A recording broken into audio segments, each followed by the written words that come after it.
Hey, what's going on, everyone? Seth Miranda here for Adorama TV, coming to you from the Stream Lab right above the Adorama store itself at 42 West 18th Street, right here in New York. So if you're around, stop by. I'm sure the crew would love to see you. But I wanted to hop on the channel right now and clue you into a couple new things from Panasonic, Lumix, and you know, before I get to this, let's talk about this. Yeah, have you ever noticed this dynamic look you're getting right now? This is the 18mm f1.8 for the L mount, and you're watching me on a Lumix S5 as I'm recording this in our Stream Lab. And to give you an idea of the space, because I'm always looking for good wide angle lenses to film in here, because I'm always going live on the fly and I'm all over the place with showing you guys how to light something using cameras, lenses. We're shooting live together, and who knows what we're gonna get into based on your questions in the chat, right? So I figured I would show it to you as if I would use it as a streaming lens.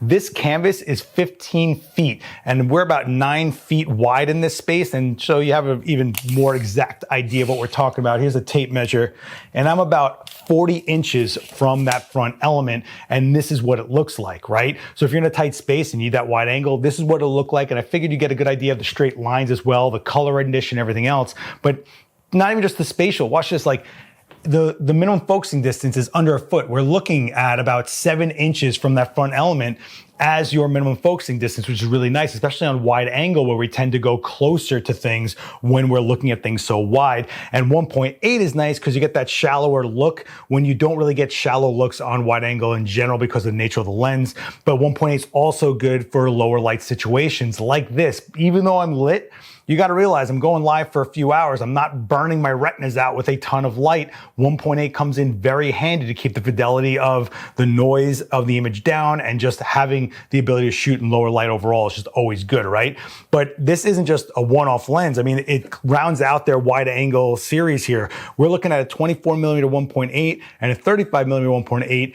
And now this 18mm 1.8 joins the family here, right? The nice wide angle side of their selection, which is really good to have for a system. Now, speaking of a system, they kind of thought this out really nicely. Aside from the design of these lenses being nice and lightweight, the front filter size is the same on all of them. So you're looking at 67mm threads for putting a filter on any of these lenses. So you have to buy the same filter more than once. So if you need ND filters, polarizers, if you're shooting in the sun doing a lot of video, you guys know what I'm talking about. You need those ND filters to knock back some of that light because you're at the mercy of your shutter speed, right?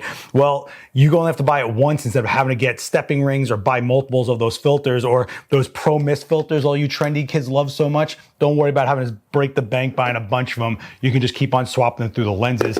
Or I think everyone has a story of their filter getting stuck on a stepping ring one way or another, or the stepping ring getting stuck on the lens itself. Something gets stuck somewhere, but 67mm filter size for all of them, really nice, right? So I figured for the rest of this video, you just get a sense of what this lens looks like as we're filming it. So that's the 18mm f1.8 for the L mount. And let's talk about this right here. This is the Panasonic HC-X2. So this is a Pro camcorder, 4K 60 on a 1-inch sensor. But what's interesting is at the time of recording this video, this might be the widest angle lens in the industry for this class camcorder at 24.5mm, nice and wide, but you also get a 20 times optical zoom with that 3-ring design in the front that we all know and love, right? And of course, you get the ND filters built in, which is really nice. We're just talking about ND filters right here. Well, you get 1/64th, 1/16th, 1/4, and you can clear it out of the way if you want.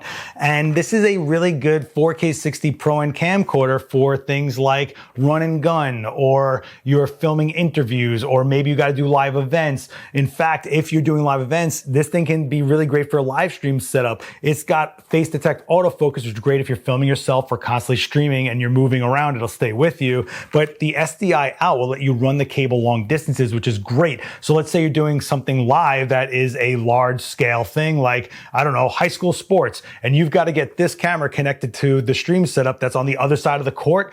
You don't have to worry so much about the cable being the issue, because SDI is the way to go when it comes to distance like that. So maybe this might be the ticket for you if you're doing anything like that kind of production. Check out the HC-X2 from Panasonic. If you guys want to know any more about the specs, hit the links down below for all that nerd data, even for the 18mm f1.8 right here. All those links will be down below with all the specs you can need and all the information you want. But if you do have any questions, I will do my best to answer it. Drop a comment. I'll be down there. Don't forget to like. It really helps this video out and the channel as a whole. Subscribe and hit the bell so you get notified when we put up more videos like this. Adorama puts out like 2 videos a day, and I bet you're missing out on them. So hit that bell so you don't anymore. My name's Seth Miranda. Thanks so much for hanging out with me. Hope you had fun looking at this 18mm with me, and I'll see you next time. Later.